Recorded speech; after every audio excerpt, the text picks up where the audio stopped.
Walah, ini kenapa ini Lur? Ini di atas mati, di bawahnya subur. Waduh, waduh, waduh. Jangan-jangan ini bisa terjadi ke bawahnya enggak ya? Ntar kita lihat, kita lihat. Ini ya, ini kan mati, nih mati. Ini kopi Robinson kata orang sini. Nih kita lihat ya ke bawahnya. Oh, terus wah sampai bongkot, sampai pangkal. Tunasnya yang saya sambung juga, wah mati juga ini nih, nah nih tuh mati juga tuh, lah ini. Terus tunas, kayaknya ada harapan besar untuk hidup ini tunas. Tar ini nih, oh batas ini matinya, batas ini batas ini ya, ini kenapa mati. Nah ini gesekan padahal jauh dari pangkal, tapi kok kenapa mati? Kita selidik dulu. Kalau ini jamur racun atau jamur upas positif, ini kan mati juga. Tapi kayaknya bukan ya. Ntar ya, kita cari tahu dulu ya. Kita cari tahu dulu.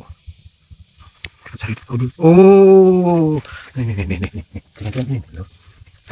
Jangan ya. Yuk. Nih, ini. Ini bekasnya ntar dulu. Oh, gergaji. Gergaji emang gergaji, tapi ini paling. Nah, ini belah seret.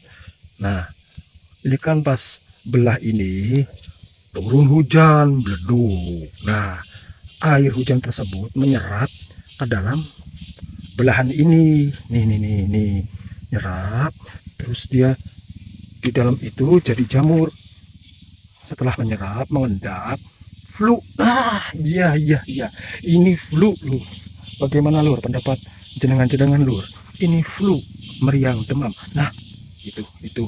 Nah, oh, wah, ya, flu. Ini menurut pendapat saya flu ya Lur ya. Yo. Nah, waladala, ini lagi lola galau nih Lur. Meskipun buahnya tidak lebat, buahnya ini apa miskin buahnya ya tuh buahnya. Kalau subur bagus, perasaan kita itu adem ayemnya. Ini mata. Nah, ini kita cari tahu dulu yuk, bareng-bareng yuk. Bareng-bareng yuk cari tahu yuk. Nah, ini Teguh Sari. Ini tuh umuran 2 tahun. Iya, umur 2 tahun. Teguh Sari ini. Yuk, kita cari tahu yuk. Nah, lihat. Terus aman ya. Batang aman ya. Batang aman ya. Walah, ini penyakitnya. Kita lihat dulu. Tuh. Wah, ini jamur upas batang. Jamur upas batang kopi. Nah, kenapa bisa terjadi demikian ya? Entar, saya mau tak ingat-ingat dulu. Sebelum kejadian ini ya, sebelum kejadian upas batang ini. Saya cari tahu dulu. Nah, oh iya, saya baru ingat. Ntar saya jelaskan.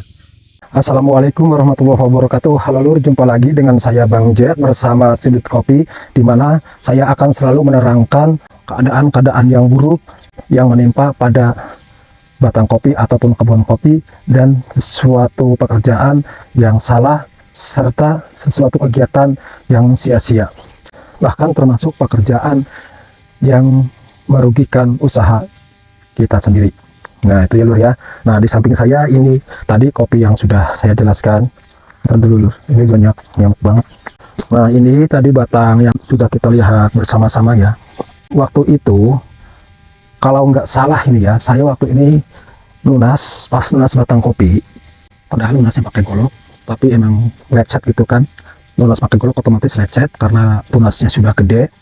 Nah, bersamaan dengan hari itu juga saya itu nyemprot ya, pakai racun rumput sistemik. Jenengan juga pasti paham kalau lunas bersamaan dengan meracuni rumput itu ya, itu tidak dianjurkan ya. Terlebih racun pembasmi rumput yang kita gunakan itu sistemik. Banyak beberapa faktor yang bisa menyebabkan buruk. Andai kata yang pakai rabuk kopi, kulit kopi itu terlalu mepet juga ke batang, itu juga bisa mengakibatkan jamur. Tapi karena ini kan nggak ada dedak kopinya, jadi nggak mungkin lah orang nggak ada dadak kopinya kan, jadi tidak mungkin diakibatkan oleh kulit kopi itu tadi. Faktor yang lain mungkin ya iklim, karena penyakit jamur itu kita tidak bisa memvonis dalam satu sisi, ya kan. Dan biasanya jamur upas itu terjadi karena asam tanah terlalu tinggi ya. Asam tanah terlalu tinggi yang bisa menyuburkan tanah itu ya kapur dolomit. Sekarang kita lihat dulu yuk keadaan kebun kopi saya ini yang sudah saya urus selama 2 tahun ini. Oh, tapi tunggu dulu Lur. Ada yang lupa, biasa saya harap dukungan dari jenengan untuk bisa berpartisipasi untuk memberikan dukungan dengan menekan tombol like, subscribe, dan berikan pendapat terbaik saudara di kolom komentar yang sudah saya sediakan. Nah, ini kita lihat kopi Teguh Sari ini. Lihat dulu ya. Ini terlalu banyak kipasnya. Kipasnya sangat banyak. Ini umur 2 tahun. Insya Allah tahun 2027 ini sudah mulai berbuah. Nah, ini dia. Meskipun musim penghujan dia tidak akan pernah menampung air karena ini kendor Lur. Nah, saya biasanya kalau membelah plastik pakai pisau itu lurus Lur biasanya Lur. Nah, lurus gini seret gitu kan. Tarik. Nah, bukan miring, lurus. Jadi menggunakannya bukan miring seperti ini. Menggunakan lurus gini seret. Nah, udah langsung tak buka aja. Khawatir telat membuka, kasihan dia. Nah, ini juga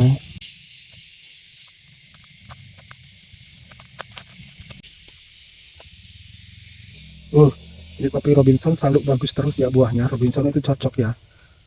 Robinson kata saya ini. Gimana kata saudara sekalian ini namanya? Kopi apa? Ini itu pahit, pahit banget, pahit. Buat ngopi itu pahit. Pahit Lur. Pernah ngopi, kopinya kopi ini semua, meskipun merah, pahit, jadi irit gitu kalau buat ngopi ya. Nah, sedangkan ini adalah kopi Kobra. Wah, ini Hola Galoh selanjutnya nih. Ini kopi latar 9. Kenapa ini disebut Hola Galoh? Ini B-nya sudah mencapai B puluhan ya. Tuh B-nya sampai-sampai ini kan B1 nih, aturan lagi bagus-bagusnya nih ya, tapi karena terganggu oleh yang lain. Nah, ini terganggu tuh, yang ganggu tuh. Nah, banyak yang ganggunya ya. Ini kan B1 nih, B1 ada B1 ada satu ini, 2 itu buahnya tidak maksimal karena banyak gangguan. Nah, ini ya kan, ini tuh banyak gangguannya, banyak sekali. Yang mengganggunya tidak kaleng-kaleng, B40 yang mengganggunya. Kita lihat yang Hola Galoh. Ini Hola Galoh ya, mati. Biasanya Robinson itu kuat, ini mah mati. Banyak Loh yang mati, ini mati kan. Dan kalau kita lihat ini banyak sekali yang mati. Banyak sekali yang mati ya. Bahkan ini juga Hola Galoh banyak yang kosong. Nah, itulah tadi ya, kita sudah jalan-jalan melihat suasana kopi. Tadi batang kopi yang Hola Galoh.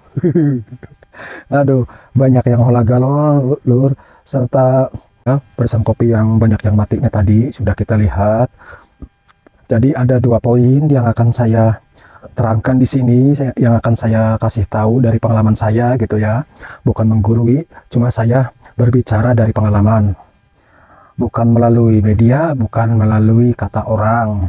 Ini menurut pengalaman yang sudah saya lakukan, bahkan banyak yang sudah dilakukan juga oleh orang-orang sekitar sini. Jadi yang pertama tadi ya, padahal kurang penting tapi akan saya sampaikan juga. Waktu ngiris tadi waktu ngiris tali yang ada di sambungan, tarik dari ujung sampai bawah seret lurus gitu kan. Menurut penelitian saya, kalau yang ngirisnya miring kan seret miring itu pulihnya atau sembuhnya lama. Beda sama yang garis lurus seret gitu kan, itu cepat sembuhnya. Pengalaman saya kalau yang miring itu lama sembuhnya, kalau yang lurus cepat pulihnya. Kemungkinan ya Lur ya, menurut analisa saya, kata-katanya analisa Lur. Jadi itu kalau miring itu kan banyak serat yang putus tuh, miring seret, seratnya banyak yang putus lah, 2, 3, 4, 5 mungkin bisa lebih kan, tergantung dari seberapa panjang kita mengiris tadi kan. Beda yang sama yang lurus, seret, yang hanya beberapa serat yang putus. Dampak kedepannya kalau lama pulihnya itu kan, dikhawatirkan banyak hama yang bersarang di irisan tadi, apalagi kalau musim penghujan kan, bisa-bisa menampung air hujan tadi, akhirnya flu. Kedua yang sangat penting sekali ini lur, tadi kan barisan kopi banyak yang mati tuh, banyak yang mati, bahkan masih kecil mati, belum buah sudah mati. Lebih menyakitkan lagi saat buah kopi itu manggung juga kelenger, itu yang sangat menyakitkan. Dan ini terjadi di kebun ini lur. Kenapa semua itu bisa terjadi? Dulu-dulunya itu kan mayoritas menggunakan sistemik yang CL tinggi di atas 400 gitu kan, CL-nya ditambah pula dengan pelekat. Akhirnya baru umur 1 tahun 2 tahun mati, baru umur setahun 2 tahun 3 tahun 4 tahun, bahkan sampai belajar buah ada juga yang sampai siap ngagung itu mati pula. Betapa menyakitkannya kan lur ya. Nah, setelah saya yang ngurus, hanya waktu pembukaan itu saya menggunakan racun rumput sistemik. Nah, sampai sekarang saya menggunakan racun rumput kontak. Ini bukan promosi ya lur ya, saya menceritakan pengalaman pribadi. Nah, setelah saya menggunakan racun rumput kontak itu, nah mulai ada kepulihan tuh. Terus tanaman-tanaman yang umuran-umuran masih muda itu juga tidak layu gitu kan. Adapun yang sudah mati, adapun yang masih mati itu berkurang. Tadinya matinya 20 per tahun, ini mah paling cuma 2 ataupun 3. Berapa kali lipat perbandingannya kan. Kemungkinan yang mati itu keadaan yang sudah tidak tertolong kan, yang tadinya sudah terlanjur terinfeksi racun rumput sistemik ya kan. Kita sama-sama tahu lah ya, kalau racun rumput sistemik kan yang ngantem sampai ke dalam, sampai ke akar rumput gitu kan. Beda sama racun rumput kontak kan, dia hanya bagian daun. Andai kata daunnya nggak kena ya enggak. Karena saya membandingkannya gini lur, saya mau nyobanya itu saya pernah di perkebunan cabai gitu kan, cabai yang umuran udah besar lah, udah 1 tahun 2 tahun itu kan. Saya semprot pakai obat kontak, memakai racun rumput kontak itu, dia nggak layu lur, dia nggak mati. Adapun rontok daun, terus beberapa bulan kemudian ya tumbuh lagi daun, tumbuh lagi tunas gitu kan. Beda dengan yang tadi racun rumput sistemik, mati ya udah mati gosong, itu cabai udah habis gitu kan. Tahu sendiri cabai kan sangat sensitif, makanya itu saya selalu mengambil contoh itu tanaman yang sensitif gitu kan. Tanaman sensitif kan cepat untuk sebagai contoh ya kan, mau mati ya cepat matinya, mau hidup ya cepat hidupnya. Nah itu aja lur. Nah itulah pengalaman yang saya ceritakan. Karena apa? Pengalaman yang baik tidak boleh kita tutup-tutupi. Andai kata ya pengalaman yang buruk pun tidak boleh kita sembunyikan. Dan setiap sesuatu kesalahan kita, sesuatu pengalaman saya, itu akan saya ceritakan di sini. Begitu juga dengan saudara, jika ada pengalaman bagus, ya tulislah di kolom komentar, kita belajar bareng-bareng karena setiap ilmu itu akan menjadi manfaat. Sekian dulu, saya ucapkan terima kasih bagi yang telah menyimak sampai selesai. Bagi Anda yang telah memberikan partisipasinya, menekan tombol like, subscribe, semoga Anda diberikan kesehatan, diluaskan rezekinya, dan tercapai setiap harapan dan cita-citanya. Akhirul kalam, saya ucapkan wassalamualaikum warahmatullahi wabarakatuh.